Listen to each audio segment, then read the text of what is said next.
కొంతమంది బాయ్కాట్ చేస్తాం, negative reviews అంటే సార్ ప్లీజ్ గో అహెడ్, నాకు అసలు ఇబ్బంది లేదు.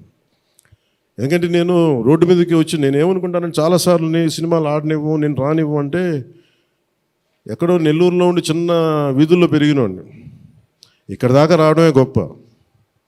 అలాంటిది నా సినిమాను ఆపుతున్నాను, నేను ఎంత స్థాయికి ఎదిగానో మీరు చెప్తున్నారు. నా గురించి నాకు తెలియదు, కానీ మీరు చెప్తున్నారు నా ఎదుగుదల ఎంత. ఎవడో ఒక హీరో ఒక సినిమా తీస్తే ఆ సినిమాని మిమ్మల్ని భయపెట్టేంత స్థాయిలో ఉందా? నా మీద కూర్చోబెట్టి ఒక క్విట్ ఇండియా మూమెంట్ ఇదేమన్నా,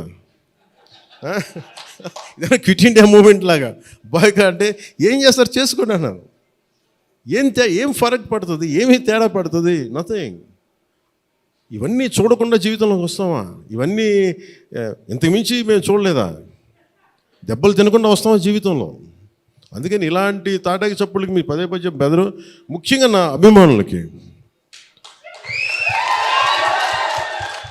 మీకు చెప్తున్నా, ఈ మాధ్యమాల ద్వారా, ప్రసార మాధ్యమాల ద్వారా, ఈ మీడియా మిగతా మీడియా సామాజిక మాధ్యమాల ద్వారా ఈరోజు నేను ఇంత బలంగా ఉన్నానంటే మీరు ఇచ్చిన బలమే.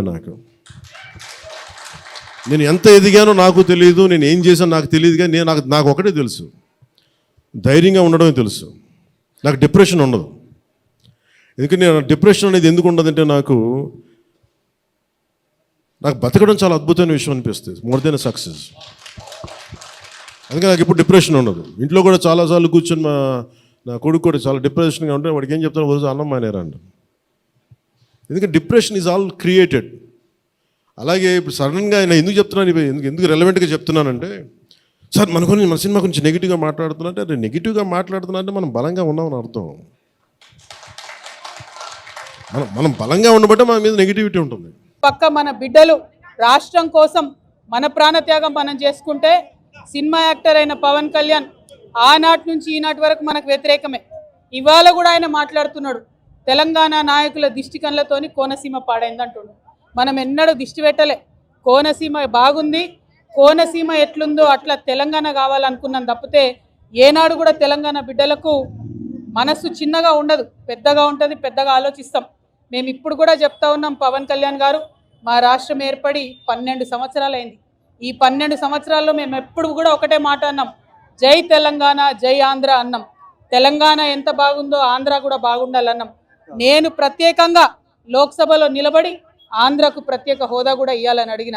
మేము తెలంగాణ వాళ్ళం ఎప్పుడు కూడా పక్కోంది గుంజుకోవాలని చూడం, పక్కోడు బాగుంటే మా కళ్ళు మండయి, మేం బాగుండాలని కోరుకుంటాం తప్పితే పక్కవాడు చెడిపోవడాలని ఎప్పుడు కోరుకోలేదు. మా ఉద్యమంలో ఒకవేళ మేము అట్లా కోరుకున్నట్టయితే ఉద్యమ స్వరూపం వేరేలాగుండే. మా బిడ్డలు ఆత్మబలిదానాలు చేసుకున్నారు తప్పితే ఒక్క పరాయి రాష్ట్రం వాడి వ్యక్తి మీద కూడా చెయ్యి ఎత్తలేదు మేము ఎప్పుడు కూడా. ఆ విషయాన్ని దయచేసి పవన్ కళ్యాణ్ గారు గుర్తుపెట్టుకోవాలి. ఆనాడంటే మీరు సినిమా యాక్టర్ ఏమన్నా నడిచింది, ఇవాళ మీరు డిప్యూటీ చీఫ్ మినిస్టర్, మీరు ఆంధ్రప్రదేశ్ యొక్క ప్రజలను దేశవ్యాప్తంగా రిప్రజెంట్ చేస్తారు. మీరు మాట్లాడే మాటలు కూడా మీ ప్రజలకు ఆపాదిస్తారు. కాబట్టి జాగ్రత్తగా మీరు ఆలోచన చేసి మాట్లాడాలని నేను పవన్ కళ్యాణ్ గారిని